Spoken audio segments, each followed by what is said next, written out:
Welcome. In front of me is a LENOVO Tab P12, and today I will show you how you can enable and set up your Do Not Disturb mode. So to get started, you'll want to pull down your notifications by swiping down from the top of your screen like so. Here on the right side you'll find a bunch of toggles. You can swipe down in this area to extend the list of toggles and also show the name for each one of those toggles. Now you can see the Do Not Disturb mode is right here for me. Once you see your Do Not Disturb mode, you can then hold it.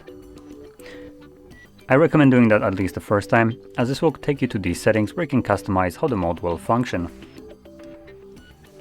Anyway, so go over all these options, customize them to fit your needs, and once you have done so, you can close this and you don't have to ever come back here again. I am going to talk about one of the options right here, or two of them.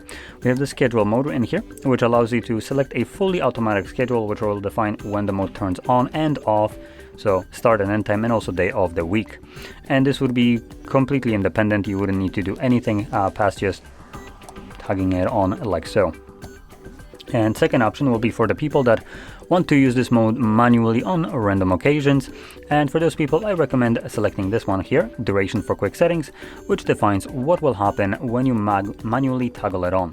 By default, it is set to run until you turn it off, which means if you forget about it, it's just gonna run indefinitely. I personally like the middle option, as it gives me the ability to select a timer for it, so 4, 5 hours, something like that seems to be a good enough option. So now whenever I enable it, just close this, pull down the notifications again.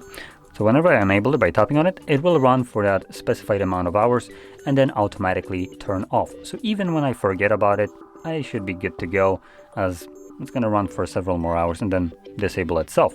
But if I remember, I can tap on a toggle once more to turn it off once I'm done needing it. So with that being said, if you found this very helpful, don't forget to hit like, subscribe, and thanks for watching.